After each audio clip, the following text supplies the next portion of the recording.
What did we think of the monster wide receiver performances in Week 18, including CeeDee Lamb, Justin Jefferson, Nico Collins, and Amon-Ra St. Brown? It's time to break down our reactions for the last week of the season on Locked On Fantasy Football. You are Locked On Fantasy, your daily NFL fantasy podcast.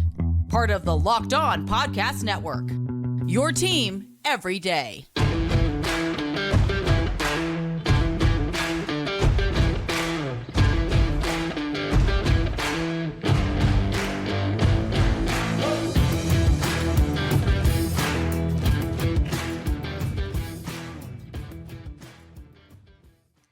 Greetings, everyone, and welcome to another edition of the Locked On Fantasy Football Podcast. As usual, I'm one of your co-hosts, Vinnie Iyer, and when I'm not doing this, I'm writing about NFL fantasy and betting for sportingnews.com. Hey, I'm Michelle Magdziuk, researcher, NFL Network, and fantasy analyst for NFL.com. Together, we're your destination to become the smartest fantasy football player in your league. We're part of Locked On Podcast Network, your team every day, your fantasy football team every day, year-round as well. So the season has ended, but we got the playoffs coming up. There's some playoff DFS we can look at. We were looking at DFS last week, so a lot of good stuff, and we'll always be looking forward to the 2024 fantasy season as we talk about players and teams going forward, and we'll do an in-depth dive into all the teams as we go through the offseason with free agency and draft. So we're going to be here all offseason long to help you dominate your leagues, prep, do the advanced scouting you need to do. So we're going to be here and hope you will be too. This episode of Locked On Fantasy Football is brought to you by FanDuel Sportsbook. We are number one sportsbook in America. New customers get $150 in bonus bets with any winning $5 moneyline bet. That's $150 if your team wins. Visit FanDuel.com/lockedon to get started today. All right, Michelle, it is time to dive in here to some of the things we took away from Week 18. And surprise, some of the things that happened in Week 18 were also happening for much of the season. Let's start with the story that we were looking for. I was very happy that I put CeeDee Lamb and Justin Jefferson in my FanDuel lineup that we revealed on the air. CeeDee Lamb goes off, of course. They were playing the Commanders. It was a slow start. I was a little bit worried, but Dak Prescott goes nuts. 279-4, 98 and 2 of those on 13 targets go to CeeDee Lamb. It was just like a regular day for them at this point. So they pulled away. The Eagles were losing at the same time. Didn't matter. They still did it to the Commanders. Yeah, and they rested the guys for most of the fourth quarter, and they put up those numbers. CeeDee Lamb, finishes as a wide receiver 1 in points per game just for the full season. But, consider his slow start. Let's just look at since week 6. He is averaging 5 more points per game than any other wide receiver during that span. So Tyreek Hill's at 22 points per game. CeeDee Lamb is at nearly 28 points per game in PPR league since week 6. He just dominated after week 5, just absolute domination for fantasy.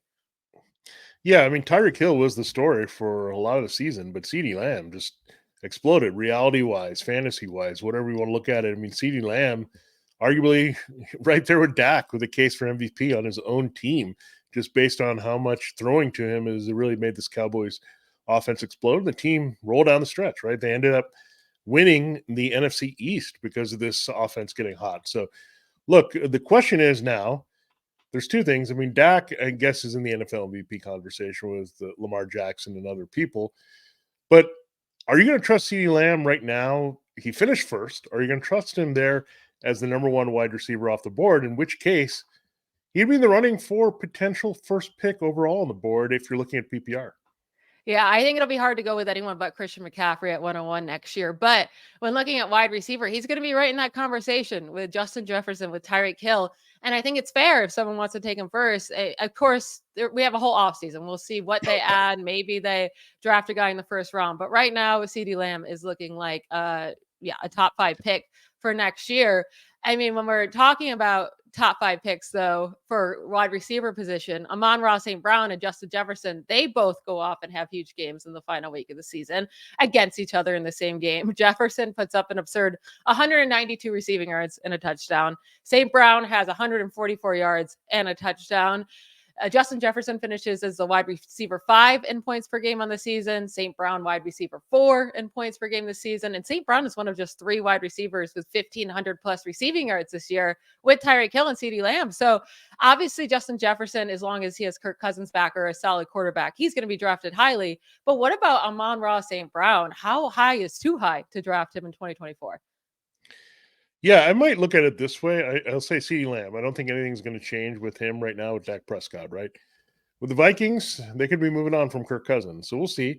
But Justin Jefferson can put up these numbers we saw, right? It's Nick Mullins, whoever is out there. As long as this person is aggressive to throw the ball downfield to Justin Jefferson, you're going to get the numbers. He's just that good.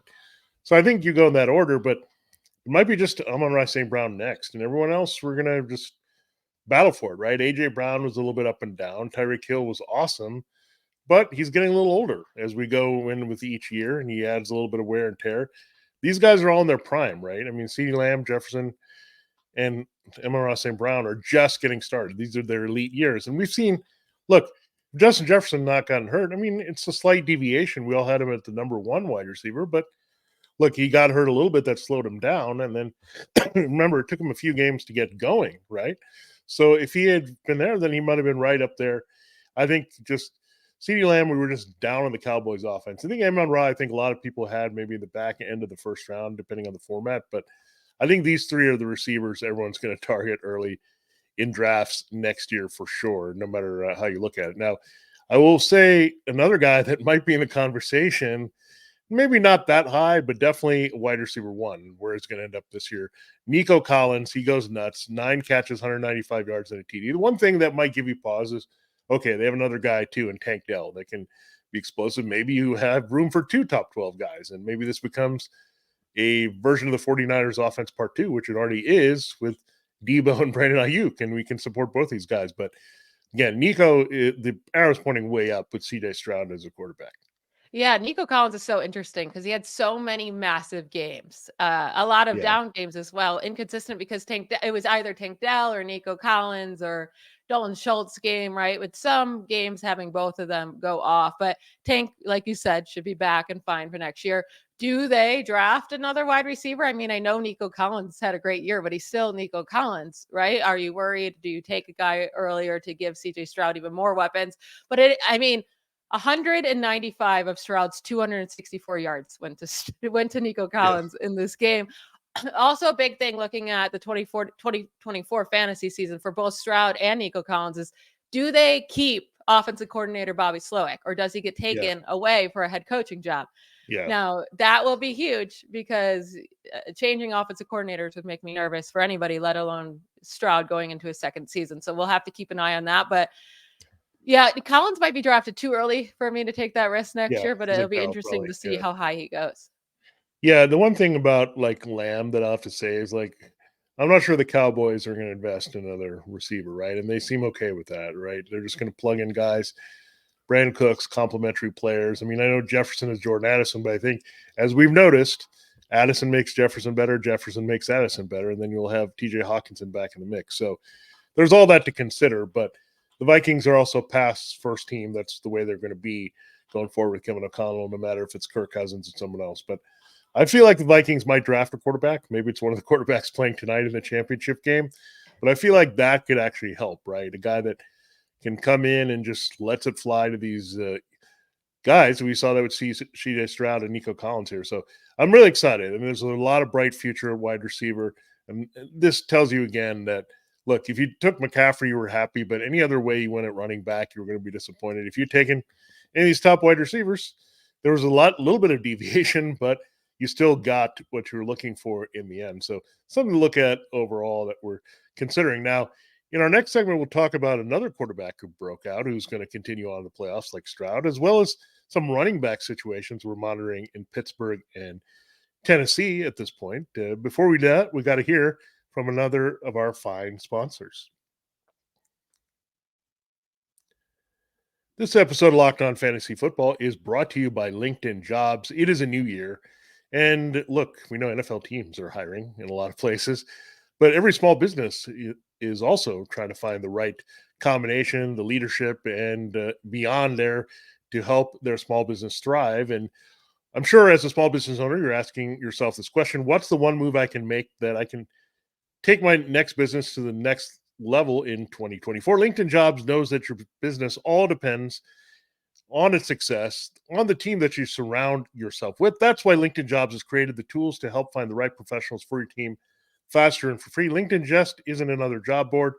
LinkedIn has a vast network of more than 1 billion professionals, which makes it the best place to hire. Hiring is easy when you have that many quality candidates. So easy, in fact, that 86% of small businesses get a qualified candidate within just 24 hours. It's why small businesses rate LinkedIn Jobs number one delivering quality hires versus leading competitors. LinkedIn also knows that small businesses are wearing so many hats and might not have the time or resource to hire. Thankfully, with LinkedIn, the promise and process is intuitive, quick, and easy. Post your job for free at linkedin.com/LockedOnNFL. That's linkedin.com/LockedOnNFL to post your job for free. Terms and conditions do apply. All right, Michelle, we will continue the show here in a moment, but a quick programming reminder to check it out. Locked On has launched the first ever national sports 24/7 streaming channel on YouTube. Locked On Sports Today is available for you 24/7, covering the top sports stories of the day with local experts of Locked On, plus our national shows covering every league. Go to Locked On Sports Today on the YouTube channel and subscribe to the first ever national sports 24/7 streaming service.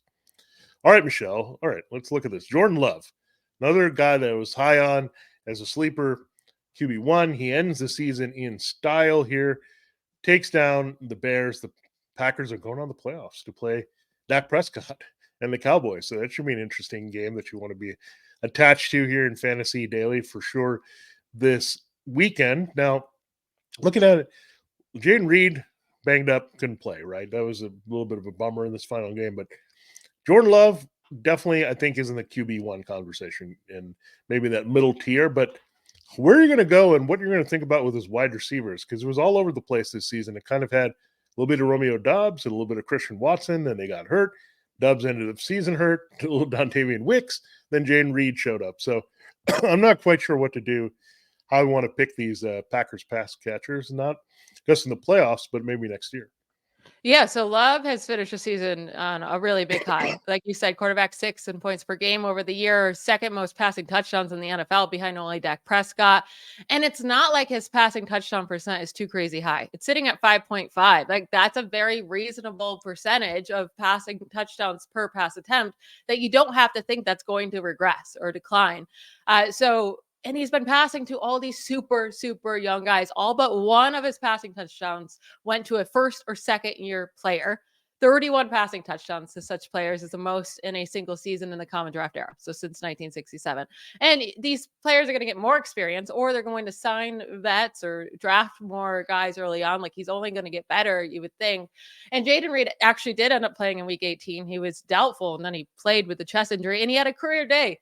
112 receiving yards. So Jaden Reed also finished on a super strong note. Since week 10, averaged 17.4 points per game, 10th among wide receivers during that span. So Jaden Reed should be considered a high pick next year, like mid round, like 5-6 probably. And Jordan Love is going to be one of those middle drafted guys, and we'll see what they add to feel how comfortable we feel with taking him there. But definitely, this is a great sign for Packers fans and for this offense moving forward. Yeah, this is definitely a good matchup this week as well. If you're looking in DFS, I mean, the slot is where the Cowboys kind of struggle here. So Reed healthy again now. I mean, it was tough there with that injury, but came back now, and we know he's in the mix, and maybe Doubs is out. So some things to always watch out for this Packers receiving core. It's always someone in or out here, but Reed looks like the guy, and I really like him this week. So hint at where we might be going in DFS for that slate on Sunday. Now, Najee Harris, again, this guy was much maligned. He was barely hanging on as a thread, not even a viable flex play for the first half of the season. He goes nuts again. He goes for 112 yards, a touchdown on the ground. He even gets involved in the pass game. Remember the Jalen Warren thing? Jalen Warren kind of faded down the stretch as they needed someone to carry the load. Power back, 5 catches for 21 yards. So, look, Najee Harris, that was very promising. They got their offensive line going. Now, what it shows is you just need a quarterback who can provide a deep threat, right? It doesn't have to be real necessarily. But if teams are worried a little bit about the downfield passing game, things are going to open up the running game. And that's, I think, exactly what's happened with Mason Rudolph. Yeah, you have to think about Najee Harris's career. He's played with Ben Roethlisberger during his last season when he couldn't throw down the field at all. His pass yards per attempt were like 6, I don't know, like the lowest in the league. Yeah. It was abysmal. And then he's been playing with Kenny Pickett or Mitch Trubisky, who don't throw down the field either. Very rarely, anyways. Their pass yards per attempt are also extremely low. Finally, he plays with a guy that can open it up, like you said. And over those last 3 games with Mason Rudolph, he's averaging 24 carries a game, over 100 rushing yards per game, 4 rushing touchdowns, and nearly 21 fantasy points per game. So it will be interesting to consider where his draft price is next year. Does this good end of the season push it up? Or I think still the name Najee Harris is not exciting to people. I think he might be a really solid value next year in drafts, depending on who is the Steelers' starting quarterback. If it's back to Kenny Pickett, then no thank you.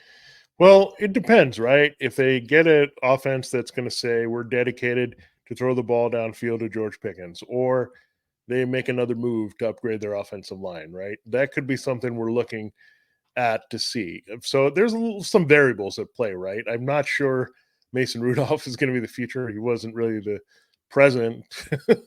He just was kind of backdoored into this role. So I'm not sure exactly what you're going to get. I also would duck for this game this week against the Bills and Steelers. You might see a lot of interceptions in this one between Josh Allen and Mason Rudolph. Just guys taking shots downfield and maybe flashing across to pick some balls off. So we'll see how that plays out. But yeah, Najee Harris definitely restored some of his fantasy value. Now, it was a sad day for a lot of Titans fans. They saw King Henry maybe crowning achievement for the last time here, 153 yards on the ground, TD. They knocked the Jaguars, the kind of inconsistent, kind of take us down Jaguars. They finally knocked them out here out of the playoffs. So it was also a very appropriate kind of heir apparent changing of the guard, right? You had Tyjae Spears get a couple scores. So it was like, all right, my time is done. I'm going out on a high note. I think Derrick Henry knows it. I think the Titans know it. And they also know that Tyjae Spears, this backfield is in good hands. So look, he's one of those guys, Michelle, that I don't know. I have to maybe contain myself to draft Tyjae Spears because I think you'll see a lot of different ways they're going to use him. He could be like Breece Hall, right? Or Bijan Robinson, where use him in the passing game, get him involved in the red zone. He's just so explosive. I think he's going to be a key weapon for Will Levis going forward. Yeah, the one thing to be nervous of is like a Tony Pollard, like you just brought up. He was great as, a side option and not so much a lead back. Also, his knees don't really have don't have ACLs intact, right? So can he hold up with a lot of workload? But he does look really good, right? He only had 3 carries, but broke off one for a 22-yard touchdown. He only had 3 receptions, but broke off one for a long receiving touchdown. So he is special in that way. We'll see if he's the main dude there. Maybe they bring in someone else, but it did really seem like Derrick Henry was saying goodbye. It seems like he knows that was his last game. I will say for Henry, when it comes to fantasy next year, I know he had an up and down year, 5 games with 5 or fewer points. So 5 games, he absolutely destroyed you, but he also had 9 games with 18 plus points. So 9 games, he won you weeks, right? Or really helped you anyway. So it'll be interesting to see where he goes and if he can continue producing good fantasy points. But we're going to talk about the quarterback and the offense on the opposite side of the ball that the Titans and Derrick Henry just beat up on and kicked out of the playoffs. And also some other bad offenses. There is some brutal performances this week. Before we do that, though, let's talk about another one of our great sponsors. This episode of Locked On Fantasy Football is brought to you by FanDuel. The NFL regular season is wrapping up, and there's still time to get on the action with FanDuel, America's #1 sportsbook. Right now, new customers get $150 in bonus bets guaranteed when you place a $5 bet. That's $150 in bonus bets, win or lose. The app is so easy to use, and there are so many different ways to bet. You can find bets in the new Explore tab or make a parlay in the Parlay Hub, which is the best way to find popular parlays. You can even make in-game wagers and live same-game parlays. All you have to do to get started is to visit FanDuel.com and use promo code LOCKEDON to get $150 in bonus bets guaranteed when you place a $5 bet. Again, visit FanDuel.com/lockedon and make your first bet a layup. FanDuel, official partner of the NFL. Vinny, Trevor Lawrence, your boy, comes back. And I mean, for having a sprained shoulder on his throwing arm, he didn't necessarily look too bad, right? I know everyone's going to remember that last play, slightly overthrowing Calvin Ridley. Could Calvin Ridley have caught it? Maybe, but it was a slight overthrow, right? And they were down 28-20 at that point at the end of the game. If Ridley catches that, probably a touchdown, possibly they tie it up. So that's what people are going to remember from the ending of that Jaguar season. They lose the game, they miss the playoffs. Trevor Lawrence ends as the quarterback 17 in fantasy points per game on the season, almost identical fantasy points per game to Baker Mayfield. What do you take of his 2023 fantasy season and his outlook for next year? Yeah, it's highly disappointing. And what I don't like necessarily, and this is going to be a call out to this like Andy Reid, Doug Peterson, Matt Nagy type thing, is they're not really good at just changing things up for the quarterback. They're really not good at this. Now, they're really good at maybe adjusting to, okay, we're going to run a little bit more this week, take pressure off the quarterback. But in terms of, they're too rigid sometimes in the way they line up people, right? It's like they have an X, Y, and Z, and they have to go here. I'm getting a little into the weeds a little bit, but this is what the problem is. They never adjusted, right? It's like, okay, there's Zay Jones is not healthy. So I guess Calvin Ridley is not going to be effective if Zay Jones is lining up here. Like, it's weird. And then Christian Kirk goes down. And look, Christian Kirk, we just undervalued him as the go-to guy. Really, he opened up the entire offense for Trevor Lawrence. And I think that was a big thing that hurt him as well all season long. And I think he played hurt. You're right on that. I think he's played hurt for a lot of the season with something. He hasn't been right. And look, the shoulder, definitely those balls just sailed. Those are some easy passes he missed at the end of the game that could have extended the game for the Jaguars. So, look, I think Trevor Lawrence is a good rebound candidate.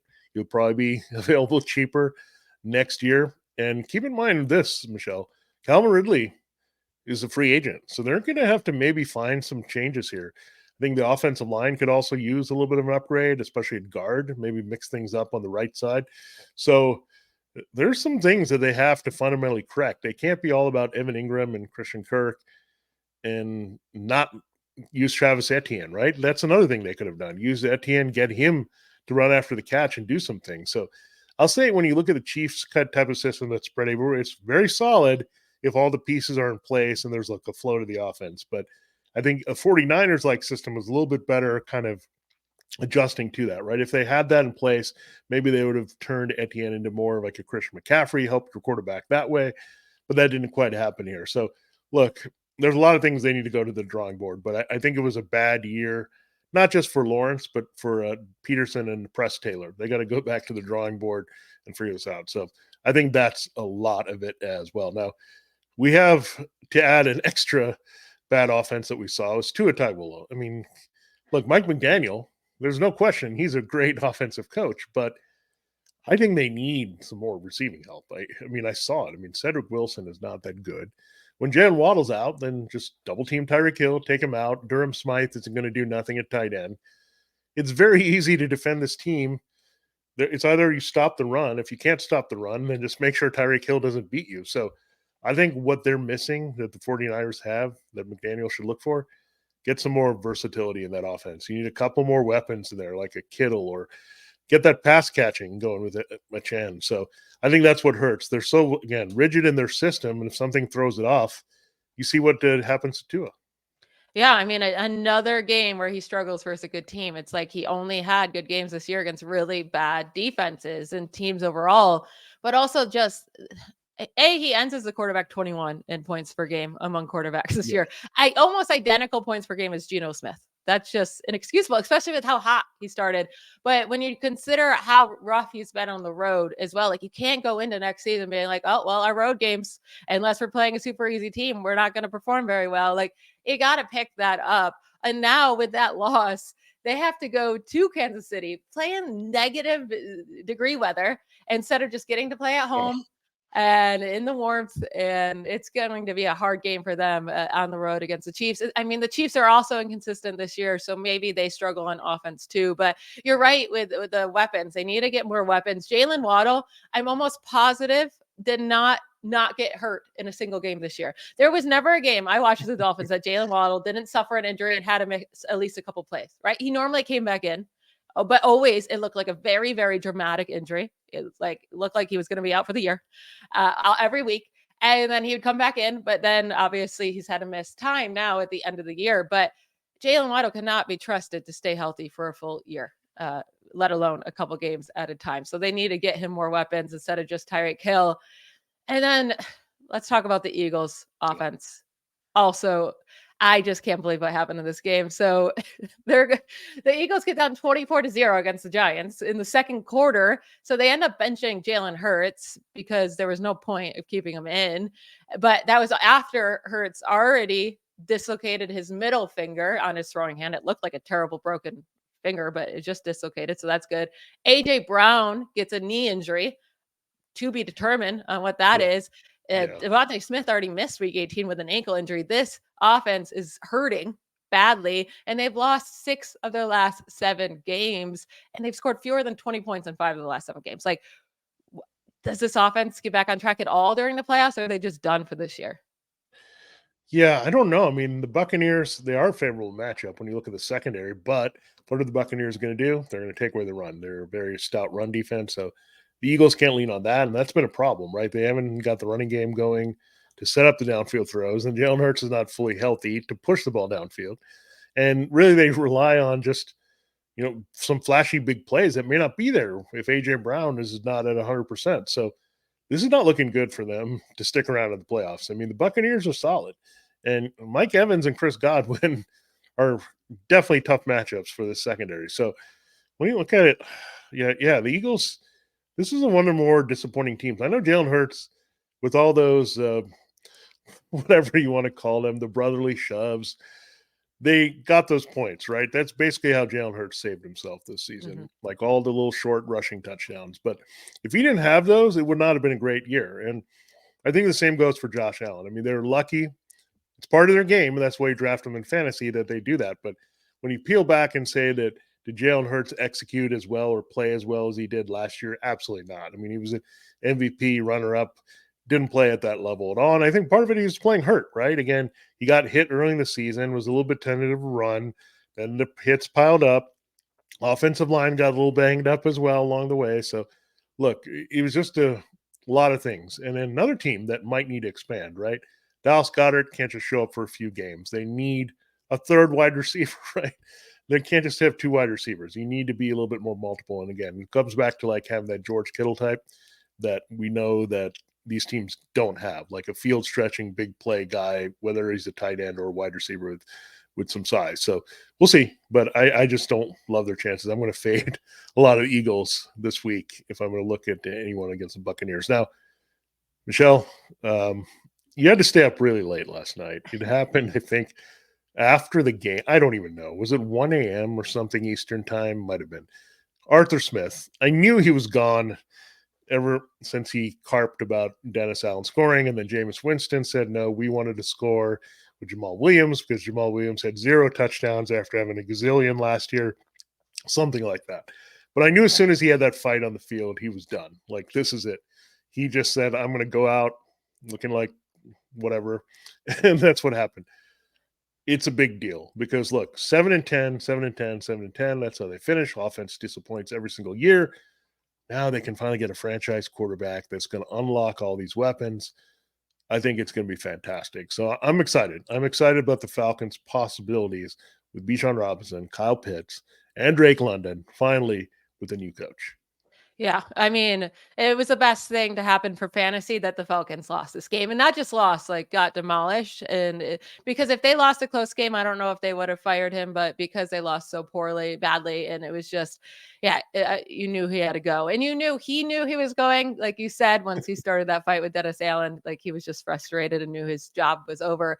But yeah, please hire an offensive coach like Ben Johnson that will utilize his top playmakers Harbaugh. that you drafted early. And it'll be interesting to see which quarterback they go after, because it's not like they have a super early draft pick. So maybe they take a guy, maybe they trade up in the draft or take a guy middle of the first round, or maybe they trade for Justin Fields, which would be great Yeah. as well, because it seems like Fields days in Chicago are probably limited.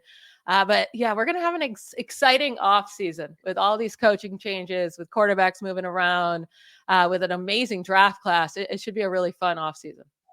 Yeah, and if you missed it as well, the Commanders let Ron Rivera go. So they're looking for a quarterback. They're looking for a coach as well. Then, of course, we have from earlier the Chargers, Raiders, Panthers. They're on the list, and we'll see what the Patriots do. So some changes could be on the way. But there are some rumors, Michelle, that Jim Harbaugh and J.J. McCarthy might reunite in Atlanta, which would be crazy. But we'll see how that goes.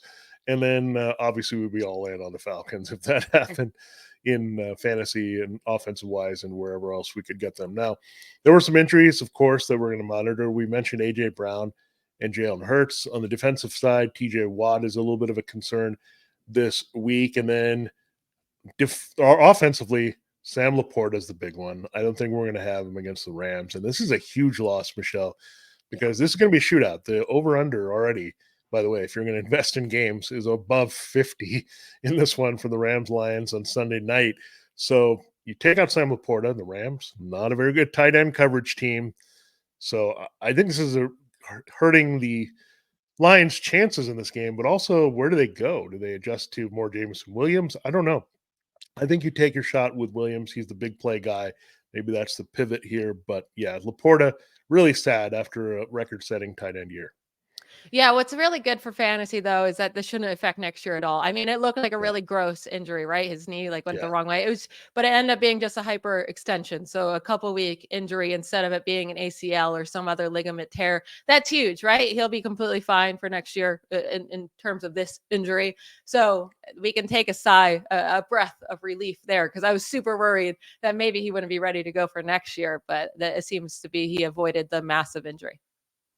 Yeah, I mean, that's something that is always good because when a young player gets hurt at the end of the season, the rehab could be a long time. You don't know when they can come back. So, yeah, those are the notable things. Now, another thing that was happening is it doesn't look like Saquon Barkley, even after the big game against the Eagles, looks like he's going to come back as a Giant. He doesn't seem to be interested to hang around there. So, interesting to see where he goes. But plenty of time with the offseason to talk about all that. The rest of this week, we'll get you set here for what we're looking at in the divisional or the wild card round, and we'll get to divisional and conference championship, Super Bowl, all kind of good stuff here to break down here for you from the fantasy perspective as we also look forward to 2024. For Locked On Fantasy Football, this has been Vinnie Iyer. And I'm Michelle Magdziuk. Bye, y'all.